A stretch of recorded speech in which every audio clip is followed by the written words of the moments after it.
নমস্কার। যুক্তি তর্ক সঙ্গে অর্কয়ে আপনাদের স্বাগত। আপনাদের সঙ্গে আমি অর্কপ্রভ সরকার। दुश्मनी जमकर करो मगर एक गुजारिश रहे, जब कभी हम दोस्त बन जाए तो शर्मिंदा ना हो। এই বিখ্যাত উর্দু কাপলেটটা আমার মনে পড়ল হঠাৎ।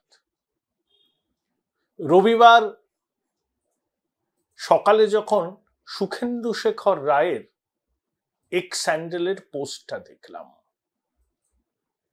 फेमस उर्दू कपलेट, दुश्मनी जमकर करो मगर एक गुजारिश रहे, जब कभी हम दोस्त बन जाएं तो शर्मिंदा ना हो। শুভেন্দু অধিকারী, মাফ করবেন, আমাদের সুখেন্দু শেখর রায় টুইটে যে দাবি করেছেন যে কলকাতার পুলিশ কমিশনার বিনীত গোয়েলকে এবং আর্চিকরের প্রাক্তন অধ্যক্ষ সন্দীপ ঘোষকে হেফাজতে নিয়ে জেরা করা প্রয়োজন, তাহলেই নাকি আর্চিকর হত্যাকাণ্ডের কিনারা হবে।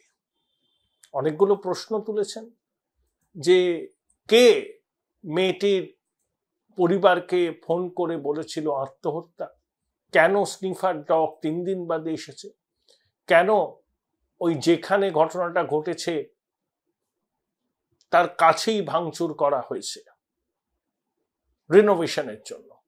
যদিও কর্তৃপক্ষের দাবি যে অকারেন্স অফ ক্রাইমের সঙ্গে ভাঙচুর যেখানে হয়েছে রিনোভেশনের জন্য সেই জায়গার কোনো সম্পর্ক নেই।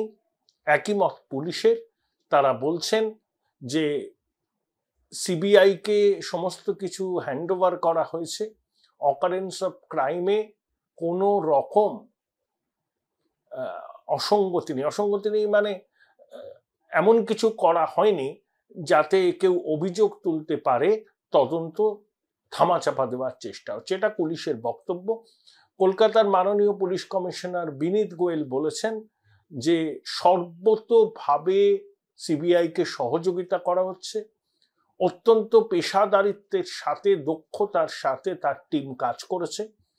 সংবাদ মাধ্যমকে তিনি কাঠগড়ায় তুলে বলেছেন সংবাদ মাধ্যমের একটা অংশ সমাজ মাধ্যমে যারা সক্রিয় তারা অপপ্রচার চালাচ্ছে, তাতে তদন্ত ব্যাহত হচ্ছে এবং কলকাতার পুলিশের উপর জনগণের আস্থা টলে যাচ্ছে। সেই জন্য তিনি বারবার আই অ্যাম অ্যাংরি বলেছেন। তো সেই প্রেক্ষিতে সুখেন্দু শেখর রায়ের এই টুইটকে অবশ্যই গুরুত্ব দেওয়া দরকার, অন্তত রাজনৈতিক মহল তো দিচ্ছে। এখন প্রশ্ন হলো যে সুখেন্দু শেখর রায় এই টুইটটা করলেন কেন? দেখুন, আমার নিজস্ব ধারণা সুখেন্দু শেখর রায় তৃণমূলের মধ্যে কোণঠাসা হয়ে আছেন। আগে তিনি বিশ্বম্বর দাস মার্গে থাকেন, দিল্লিতে তার বাংলো, সেখানে আগে মিটিং টিটিং হতো তৃণমূলে, মমতার নির্দেশেই হতো। তিনি তার বাংলো সংলগ্ন লনে মেরামত দেন, খাওয়া দাওয়ার ব্যবস্থা করতেন। সেটা এখন কখনো সুদীপ বাম্বুর বাড়িতে হয়, কখনো ডেরেকের বাংলোতে হয়।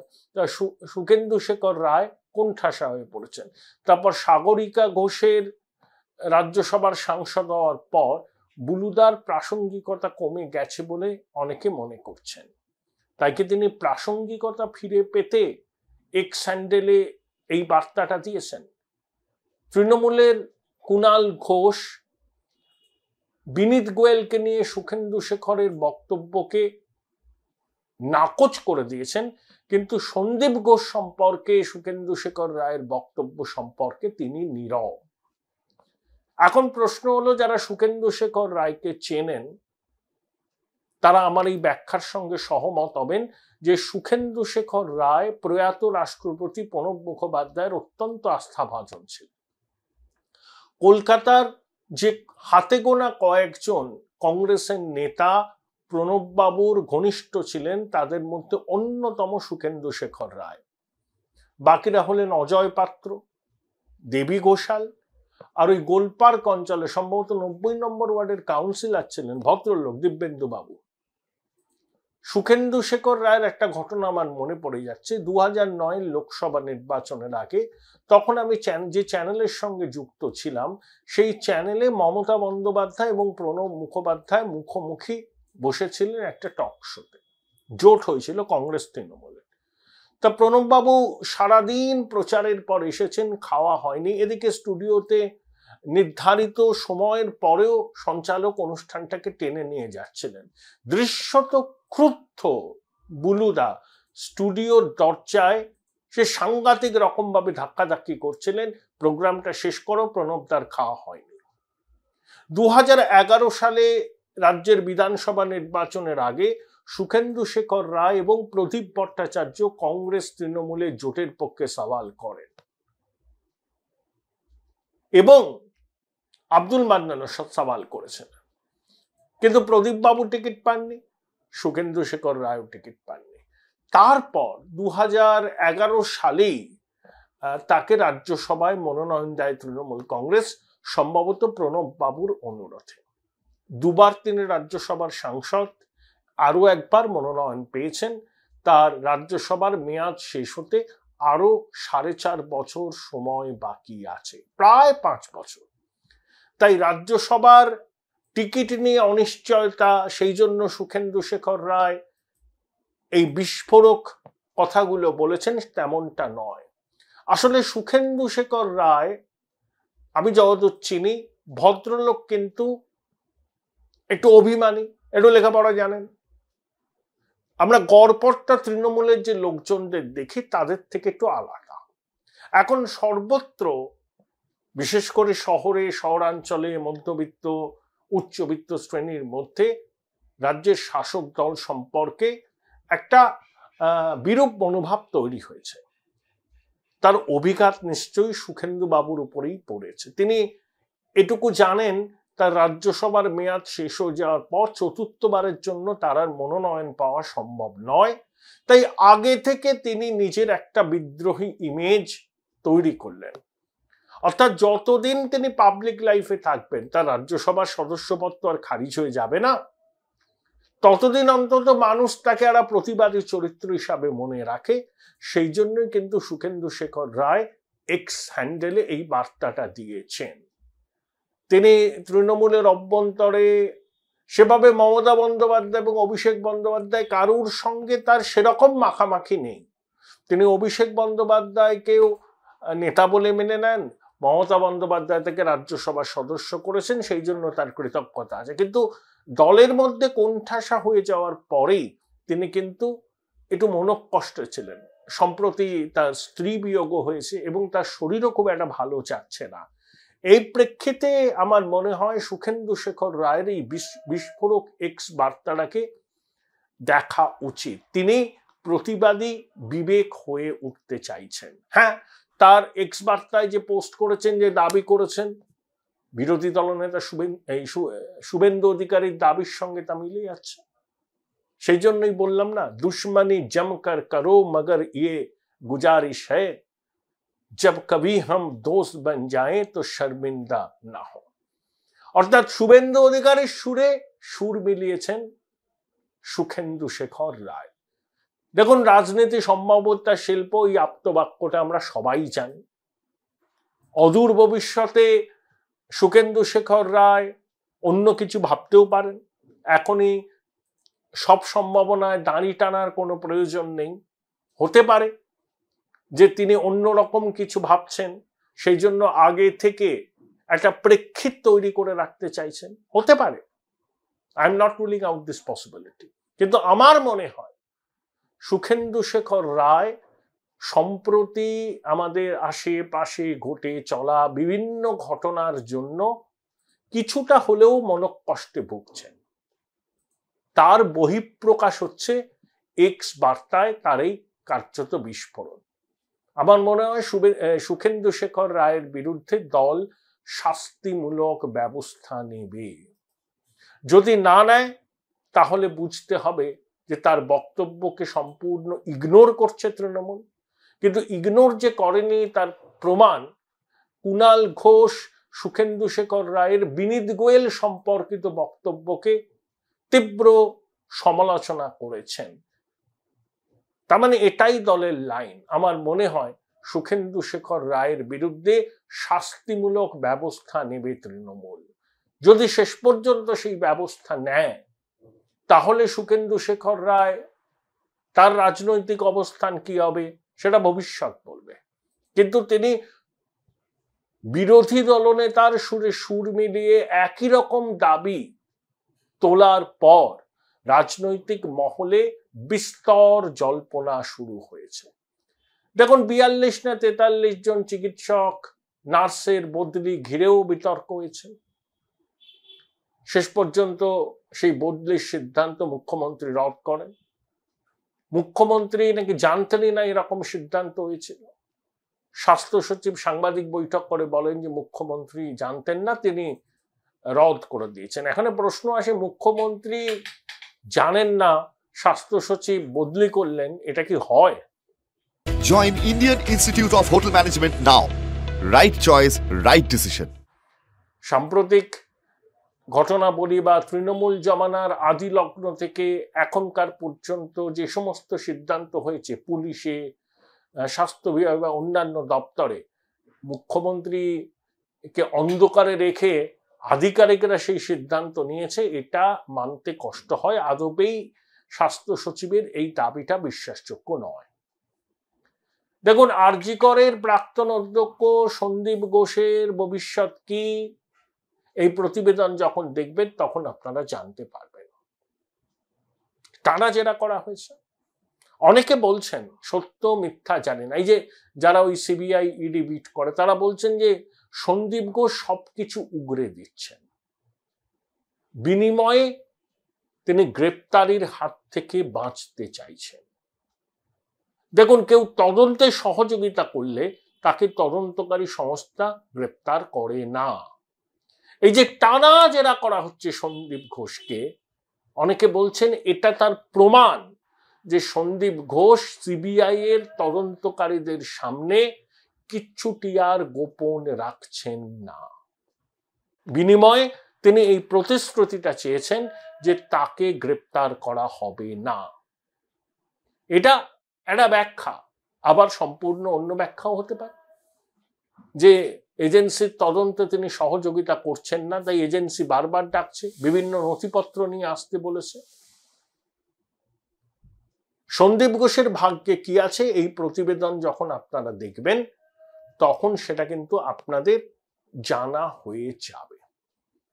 এই এই ঘটনাটাকে, মানে আরজি করের এই মর্মান্তিক ঘটনাটা রাজ্য সরকার যে ঠিকভাবে হ্যান্ডেল করতে পারেনি সেটার গোপন কিছু নয়। সর্বভারতীয় বিভিন্ন সংবাদপত্রে, এমনকি বিদেশ থেকে প্রকাশিত বিভিন্ন নামি দামি খবরের কাগজের প্রথম পাতায় খবর বেরোচ্ছে। তাতে সরকারের অস্বস্তি যে বাড়ছে তা নিয়ে তো কোনো সন্দেহের অবকাশ নেই।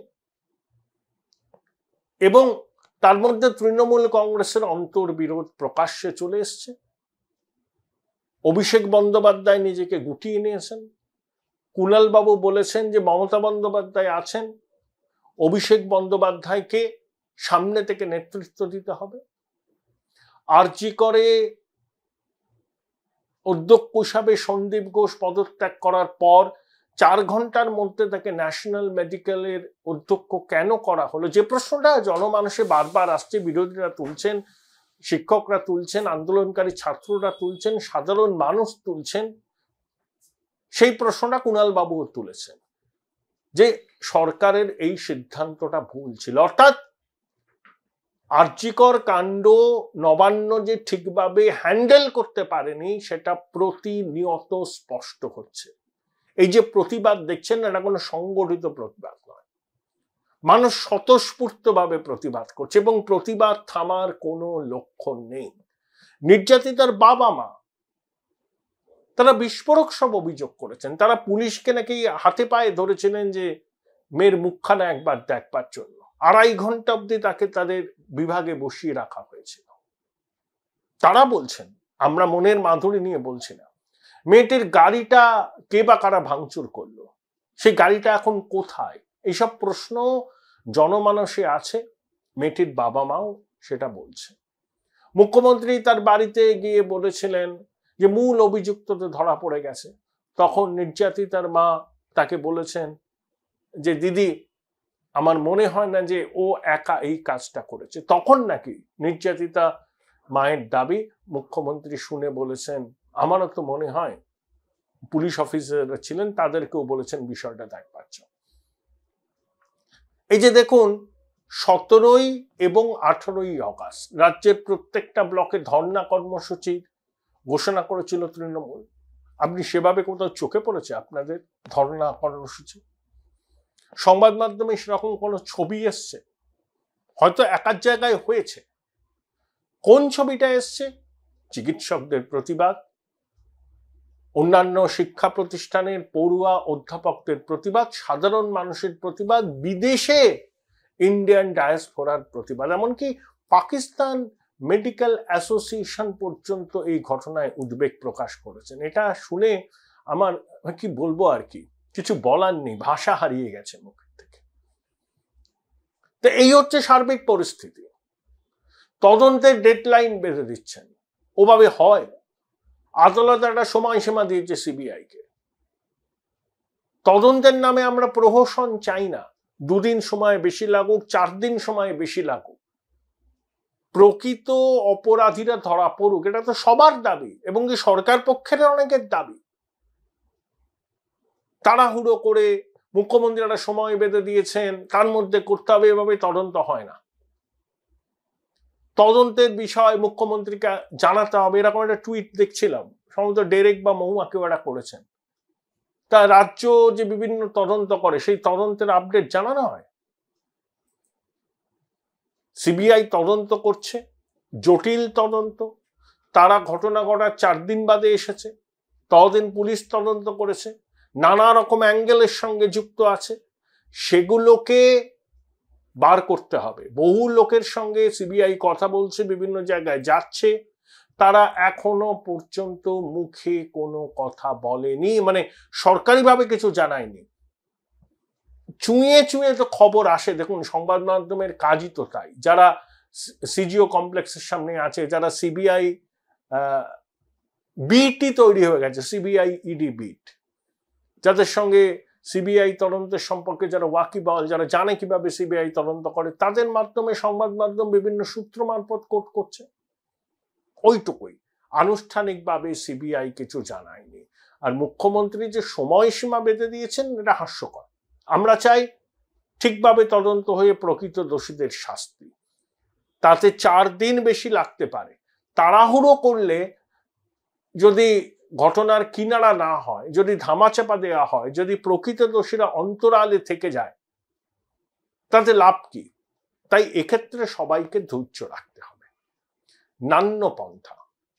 দেখুন, অনেকে সমাজ মাধ্যমে এই হতভাগিনীর ছবি পোস্ট করেছেন, এটা করা যায় না। এমনকি ওই সন্দীপ ঘোষও দেখেছিলাম, যেদিনকে উনি পদত্যাগ করলেন, সংবাদ মাধ্যমের সামনে বেশ কয়েকবার মেয়েটির নাম বলেছিলেন। কেন? এই সামান্য ডেকোরামটুকু নেই? এবং যারা সমাজ মাধ্যমে মেয়েটির ছবি পোস্ট করছে, তারা কিন্তু অন্যায় কাজ করছেন, করা যায় না। হ্যাঁ, সমাজ মাধ্যমে ফেক ভিডিও ছড়িয়েছে, পুলিশের উচিত সেগুলো সুলুক সন্ধান করা। আবার বলছে, সংবাদ মাধ্যমের বড় অংশ কিন্তু দায়িত্ব নিয়ে কাজ করছে।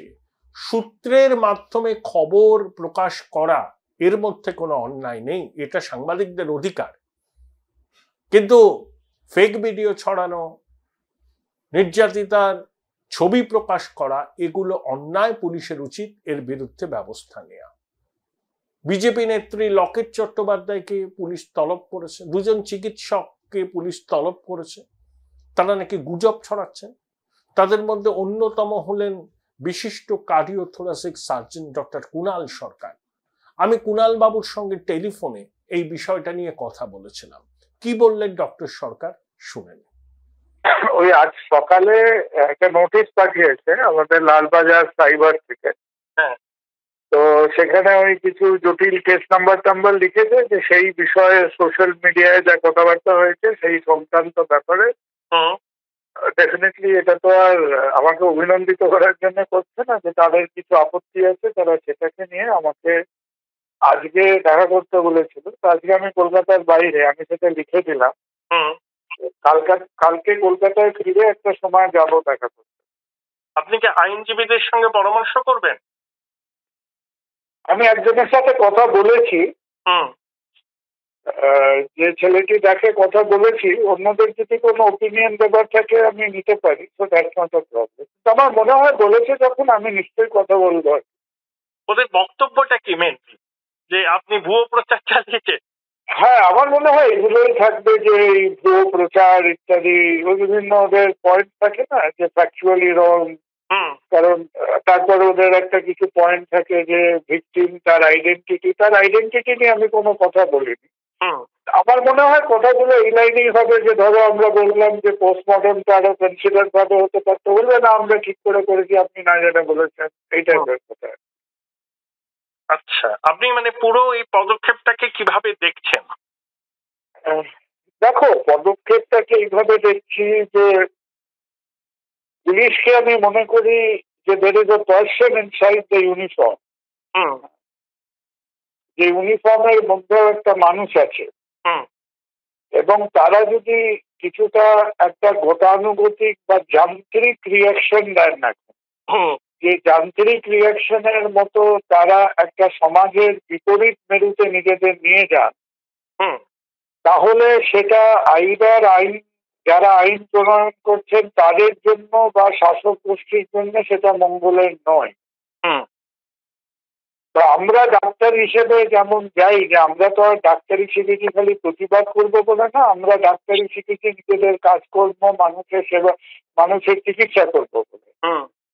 আমি নিজেই ভাবছিলাম যে যেখানে আজকে আমাদের কলিগস ইন গভর্নমেন্ট হসপিটালস তাদের বলা যে আমাদের প্রতিবাদ এবং মানুষকে চিকিৎসা করা, এই জিনিসটার মধ্যে একটা ব্যালেন্স আমাদের তাড়াতাড়ি আনতে হবে।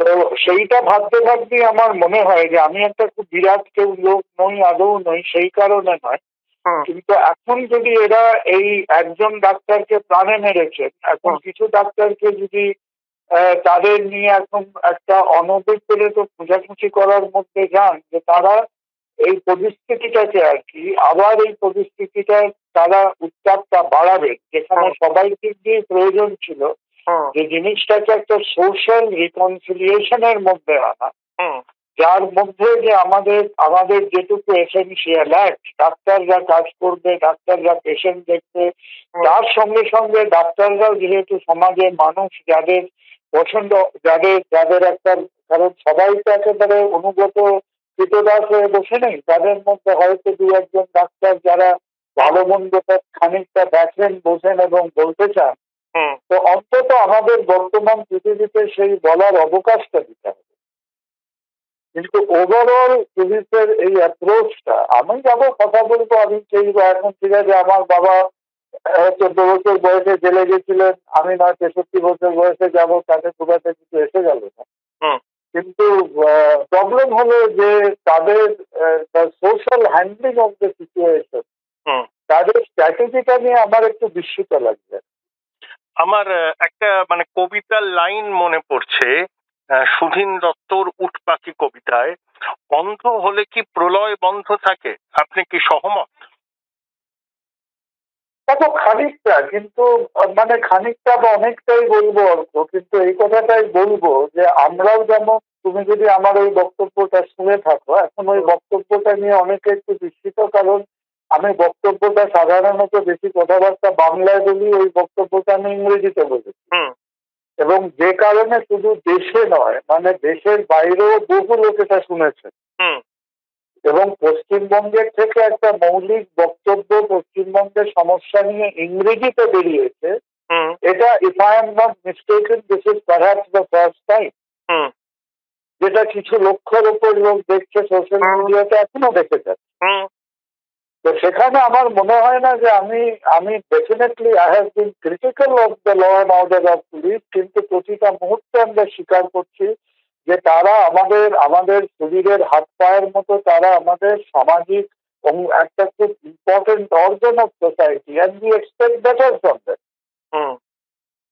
তো সেই পরিস্থিতিতে তারা যদি এখন এই স্পর্শকাতরতা এবং প্রবলেমটাকে আরো ঘেঁটে দেওয়ার স্ট্র্যাটেজি নিয়ে থাকেন, তাতে আমি অন্তত আমার tactical thinking point of view আমি খানিকটা বিস্মিত। Thank you doctor Sarkar, thank you.